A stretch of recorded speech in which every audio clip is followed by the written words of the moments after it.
സൂറത്തുൽ ബഖറ ഖുർആനിലെ 2-ാം അധ്യായം അതിലെ 49-ാമത്തെ സൂക്തം മുതലാണ് ഇനി വായിക്കുന്നത്. നിങ്ങളുടെ പുരുഷ സന്താനങ്ങളെ അറുകൊല ചെയ്തുകൊണ്ടും നിങ്ങളുടെ സ്ത്രീജനങ്ങളെ ജീവിക്കാൻ വിട്ടുകൊണ്ടും നിങ്ങൾക്ക് നിഷ്ഠൂര മർദ്ദനമേൽപ്പിച്ചുകൊണ്ടിരുന്ന ഫിർഔന്റെ കൂട്ടരിൽ നിന്ന് നിങ്ങളെ നാം രക്ഷപ്പെടുത്തിയ സന്ദർഭം ഓർമ്മിക്കുക. നിങ്ങളുടെ പുരുഷ സന്താനങ്ങളെ അറുകൊല ചെയ്തുകൊണ്ടും നിങ്ങളുടെ സ്ത്രീജനങ്ങളെ ജീവിക്കാൻ വിട്ടുകൊണ്ടും നിങ്ങൾക്ക് നിഷ്ഠൂര മർദ്ദനമേൽപ്പിച്ചുകൊണ്ടിരുന്ന ഫിർഔന്റെ കൂട്ടരിൽ നിന്ന് നിങ്ങളെ നാം രക്ഷപ്പെടുത്തിയ സന്ദർഭം ഓർമ്മിക്കുക. നിങ്ങളുടെ രക്ഷിതാവിങ്കിൽ നിന്നുള്ള ഒരു വലിയ പരീക്ഷണമാണ്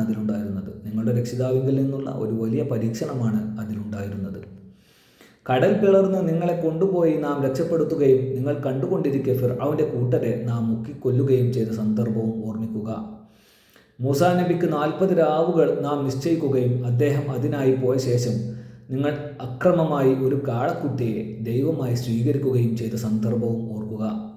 എന്നിട്ട് അതിന് ശേഷവും നിങ്ങൾക്ക് നാം മാപ്പ് നൽകി, നിങ്ങൾ നന്ദിയുള്ളവരായിരിക്കുവാൻ വേണ്ടി. നിങ്ങൾ സന്മാർഗം കണ്ടെത്തുന്നതിന് വേണ്ടി വേദഗ്രന്ഥവും സത്യവും അസത്യവും വേർതിരിക്കുന്ന പ്രമാണവും മൂസാ നബിക്ക് നാം നൽകിയ സന്ദർഭവും ഓർക്കുക.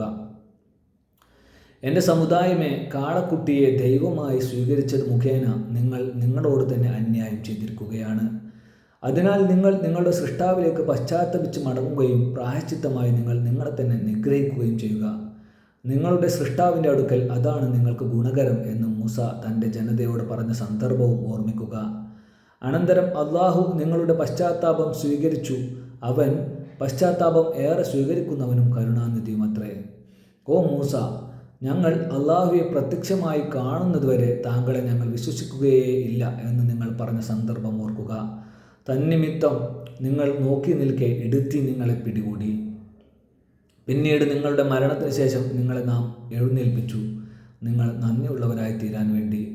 നിങ്ങൾക്ക് നാം മേഘത്തണൽ നൽകുകയും മന്നായും കാടപ്പക്ഷികളും ഇറക്കിത്തരികയും ചെയ്തു. നിങ്ങൾക്ക് നാം നൽകിയിട്ടുള്ള വിശിഷ്ടമായ വസ്തുക്കളിൽ നിന്ന് ഭക്ഷിച്ചു കൊള്ളുക എന്ന് നാം നിർദ്ദേശിച്ചു. അവർ എന്നിട്ടും നന്ദികേട് കാണിച്ചവർ നമുക്കൊരു ദ്രോഹവും വരുത്തിയിട്ടില്ല. അവർക്ക് തന്നെയാണ് ദ്രോഹം ഉണ്ടാക്കിക്കൊണ്ടിരിക്കുന്നത്. 2:57 ഖുർആനിലെ 2-ാമത്തെ അധ്യായം 57-ാം വചനം വരെയാണ് വായിച്ചു വെച്ചത്. ഇനി 58-ാമത്തെ വചനം മുതൽ നമുക്ക് പിന്നീട് വായിക്കാം.